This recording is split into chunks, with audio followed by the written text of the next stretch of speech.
This video is sponsored by Stamps.com, the service that I have been using to print postage right from my home. To sign up, simply go to Stamps.com/companyman. They have a special offer that includes a 4-week trial, free postage, and a digital scale. The link is in the description.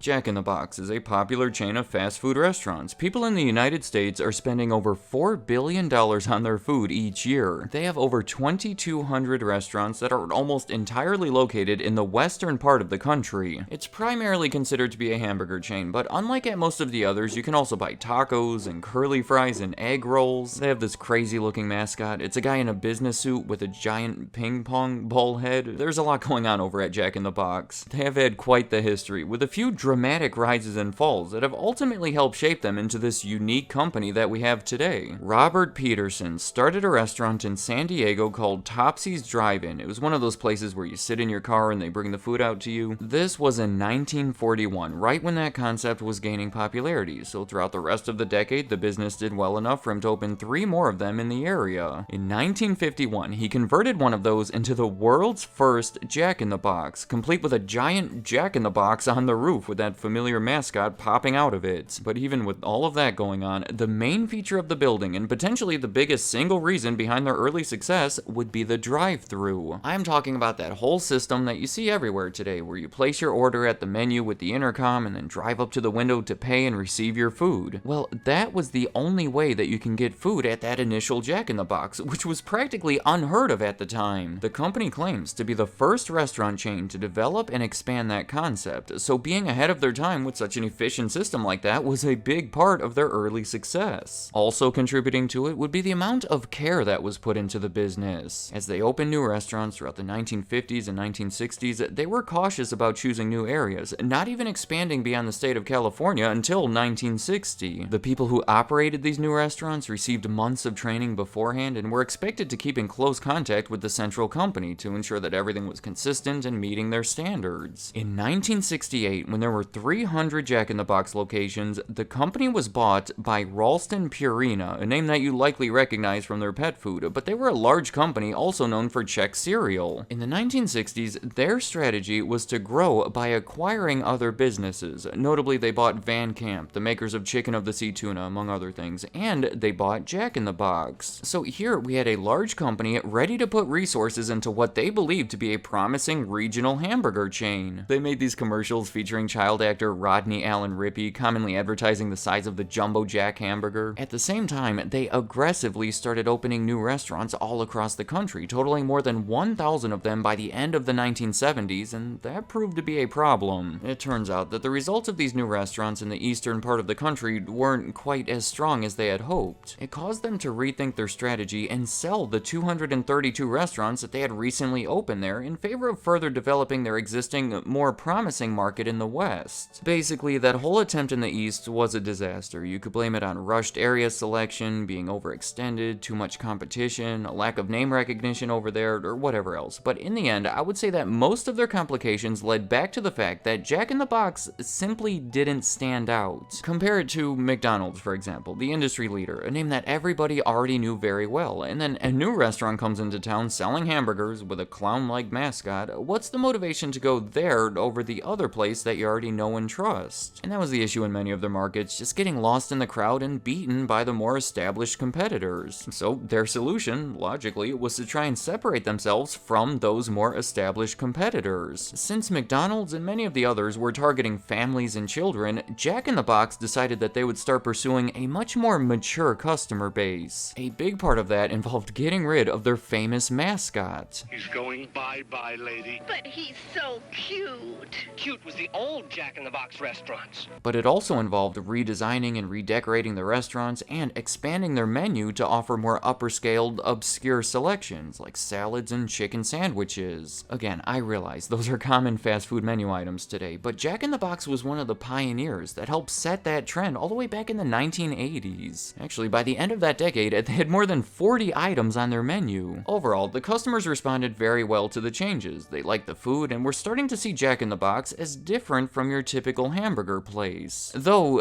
I think this is funny, they may have gone a little bit too far with their new direction. In 1984, in a bold move, they changed their entire name from Jack in the Box to Monterey Jacks. I do see what they were going for there. Jack in the Box is literally the name of a toy, and they were going for a new, mature direction. People ask me why we changed our name from Jack in the Box to Monterey Jacks.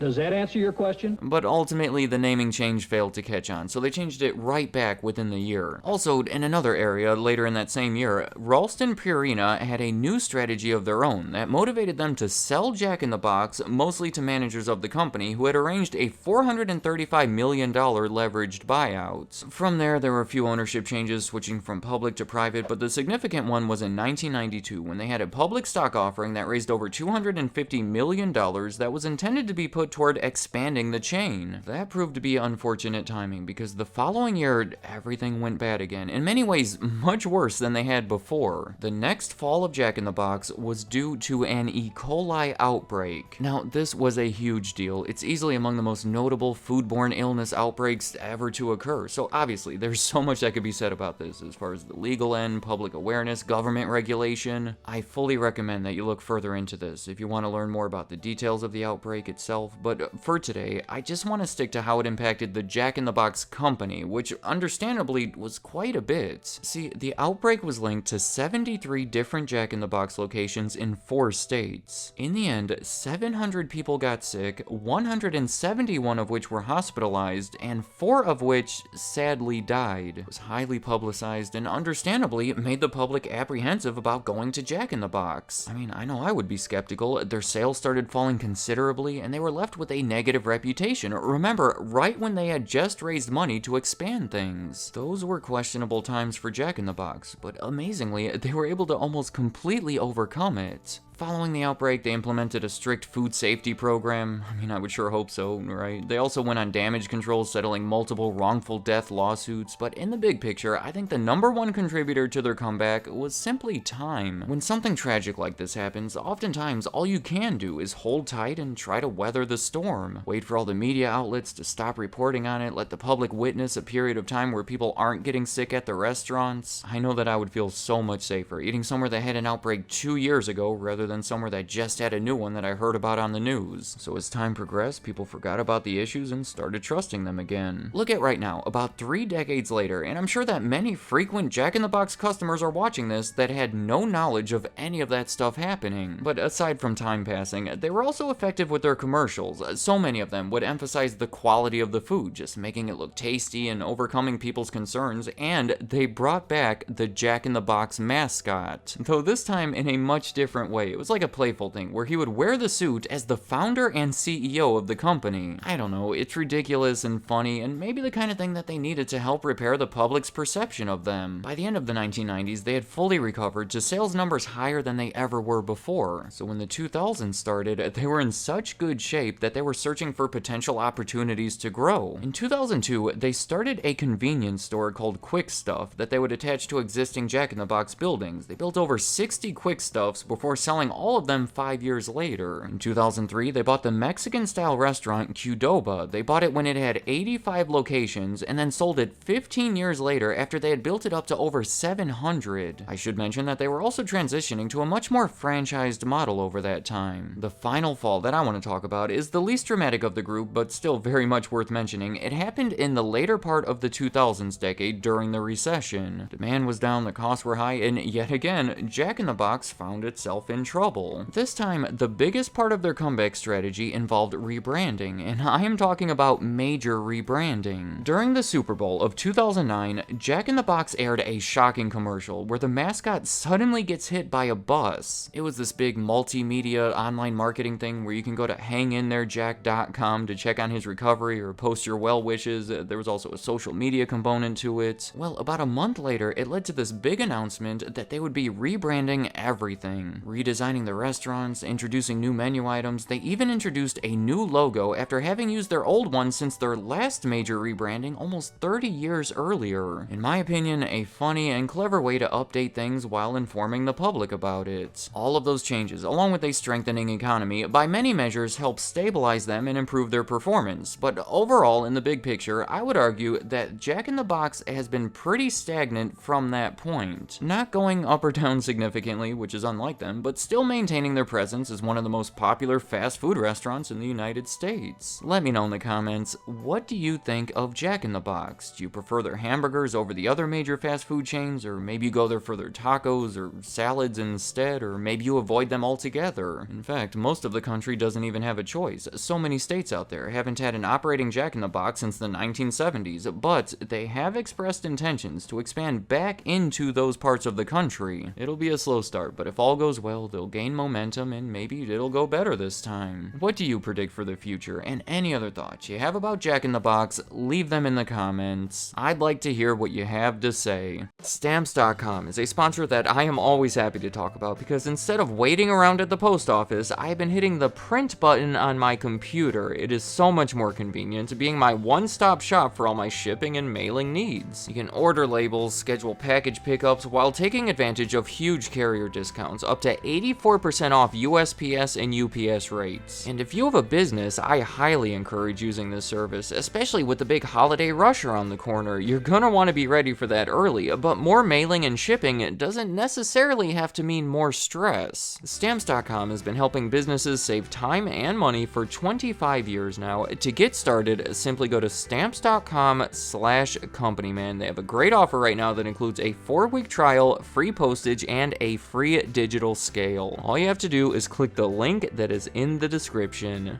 Thank you for watching.